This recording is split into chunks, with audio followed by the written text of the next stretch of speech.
Buongiorno carissimi e ben ritrovati, questo è il podcast Malazan di Caduti e io sono Elvis, il Caronte che vi traghetta nei meandri della palude dei Giardini della Luna. Con un netto distacco rispetto alle altre idee, sulla pagina Facebook voi avete scelto l'argomento di questo speciale, ovvero introduzione alle razze non umane dei Giardini della Luna. Ottima scelta! Qui il mio obiettivo non è fare uno spiegone super dettagliato, ma semplicemente dare un assaggio, un'infarinatura, senza spoiler, sulle razze che il lettore si trova ad affrontare quando inizia la saga dei caduti. Mettetevi comodi, si comincia!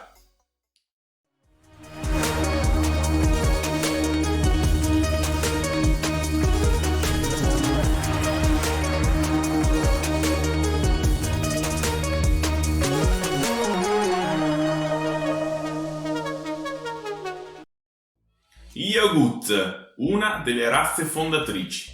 Nella narrazione attuale ne esistono rarissimi esemplari, ma sono comunemente noti nelle leggende degli umani.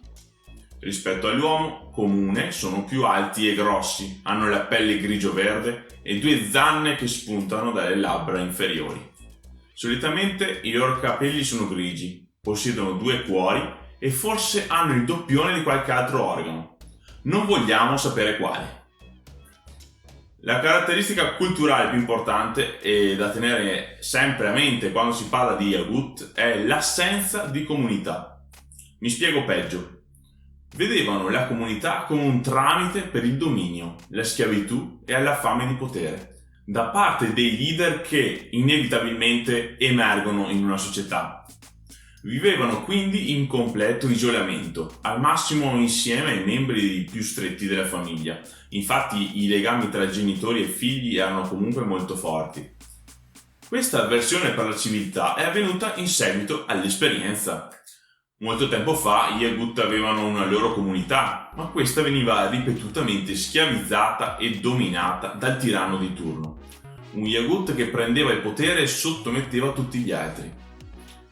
Per quanto riguarda la magia, i Yoggut utilizzano l'Amtoz Fellak, un canale antico formato principalmente da ghiaccio e gelo. Da ciò che mi risulta, tutti gli Yoggut sono in grado di usare la magia e accedere al loro canale.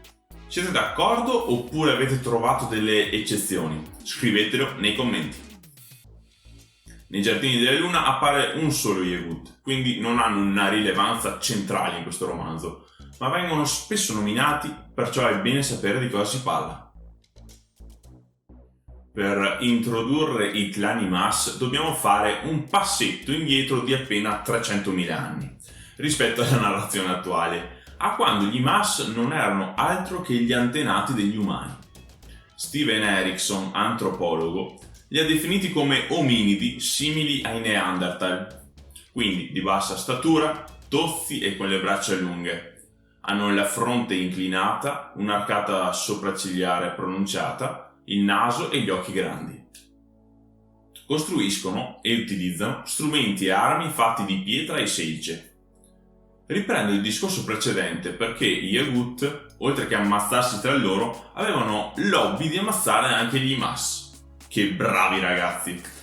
Dal canto loro, gli Imas, per sopravvivere alla fame, alle distese di ghiaccio e alla dispersione della popolazione, decisero di sottoporsi al rituale Tellan, con lo scopo di raggiungere l'efficienza necessaria a contrastare in guerra gli Yoggut. Gli Imas diventarono Tlan Imas, ovvero non morti, e con il passare degli anni hanno cominciato ad assomigliare sempre più a cadaveri che camminano. Ok, ci hanno perso in bellezza fisica, ma cosa ci hanno guadagnato? Possono svolazzare sotto forma di polvere e quindi coprire grandi distanze in pochissimo tempo. Non sentono la stanchezza, non hanno bisogno di dormire o di mangiare. I Tlan Imas, o Tulan Imas nella pronuncia originale, possono comunicare tra loro tramite la mente, senza il bisogno di parlare. Incredibile cosa può spingere a fare l'odio razziale, eh? Gli Imas utilizzano l'antico canale del fuoco, il Tellan, che è anche ciò che, dopo il rituale, tiene insieme i pezzi dei loro corpi e permette loro di sopravvivere al passare del tempo. Attenzione però, solo alcuni di loro possono accedere al canale e utilizzarlo per incantesimi e magie. Questi sciamani sono chiamati divinatori. Nei giardini facciamo la conoscenza di un divinatore, Pran Chul, ma soprattutto vediamo da vicino un guerriero Tulanimas, forse il più forte di tutti, la prima spada, Onos Tulan. Dato che il contesto di questo video è i giardini della luna, non posso non citare i popoli dei Barghast e dei Morant. Si dice che derivino entrambi da quegli Mas che non hanno partecipato al rituale, ma sono considerate come razze non umane, nonostante l'aspetto non si discosti così tanto da quello umano. Qualche cenno rapido per farci un'idea. I Barghast sono nomadi ma soprattutto guerrieri, più grandi e più grossi rispetto agli umani, da cui vengono visti come barbari e selvaggi. Sono divisi in molti clan e alcuni di questi sono schierati con Caladan-Brod e la Guardia Cremisi contro l'Impero Malazan. Durante la storia conosciamo direttamente uno di loro, che però combatte nello schieramento opposto tra gli Esseri dei Ponti, e costui è Troz. I Moranti invece sono coperti da armature di chitina, cioè quel materiale presente negli insetti e nei crostacei. Cavalcano strane creature volanti simili a libellule chiamate Korl, e tra loro parlano un linguaggio composto da Tiketi, Click e Ronzi. Sono divisi in gruppi caratterizzati al colore delle armature, per esempio i dorati o i verdi. Inoltre sono in grado di produrre delle munizioni devastanti, vere e proprie bombe. Per l'imperatrice Lasin è una fortuna poter contare sulla loro alleanza nella guerra a Genabakis. Nei giardini facciamo la conoscenza di Twist, il comandante dei Morant Neri. Piccola parentesi per il Telomen Tarzeno Toblakai, perché uno dei maghi Malazan che vediamo a inizio libro appartiene a questa razza umanoide di mezzi giganti. Sto chiaramente parlando di Belgurdan. I Telomen superano i 7 piedi d'altezza e sono ricoperti di muscoli. Erano diffusi in tutto il mondo, ma attualmente si conoscono poche tribù superstiti e i nomi con cui vengono chiamate sono molteplici. Fen, Teblor, Tarzenal e chi più ne ha più ne metta. Festa granda! Oh, passiamo al popolo che più stavate aspettando, di proporzioni simili a quelle umane ma più alti, con la pelle nera e i capelli corvini oppure argentei.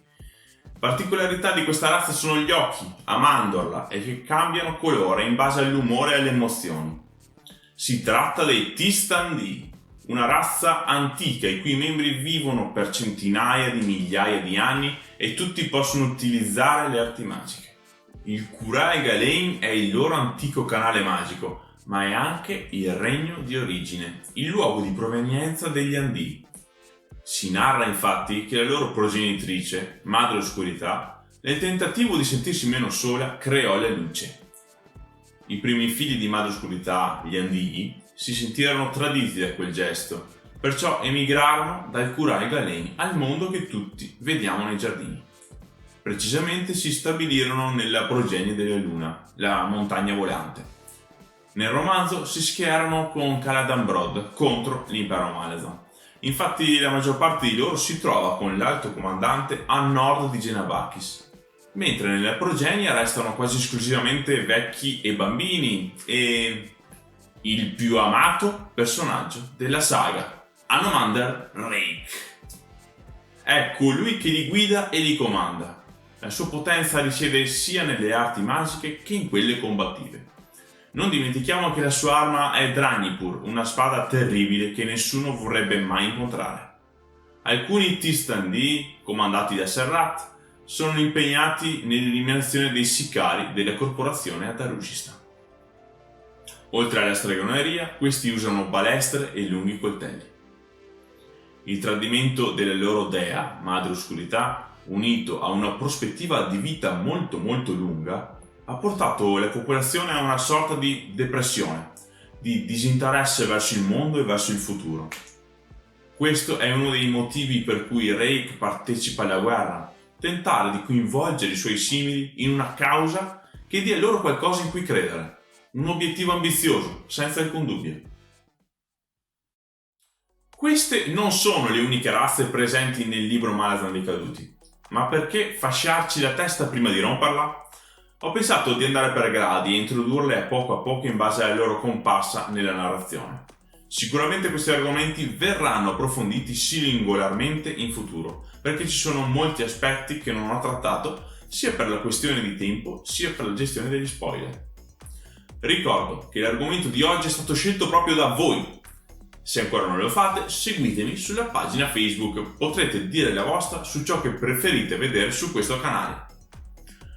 Iscrivetevi al canale ragazzi, per me è molto importante e se potete condividete questo video. Sono sicuro che verrà apprezzato dal lettore che si affaccia alla saga.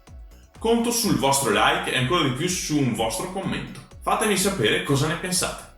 Grazie per avermi seguito, ma restate connessi perché ci sarà molto di cui discutere e voglio farlo assieme a tutti voi. A presto! Ciao! Posso svogliare... No, perché non va bene così. Incredibile, cosa può fare? Puttana! Incredibile, cosa può spingere? Eh.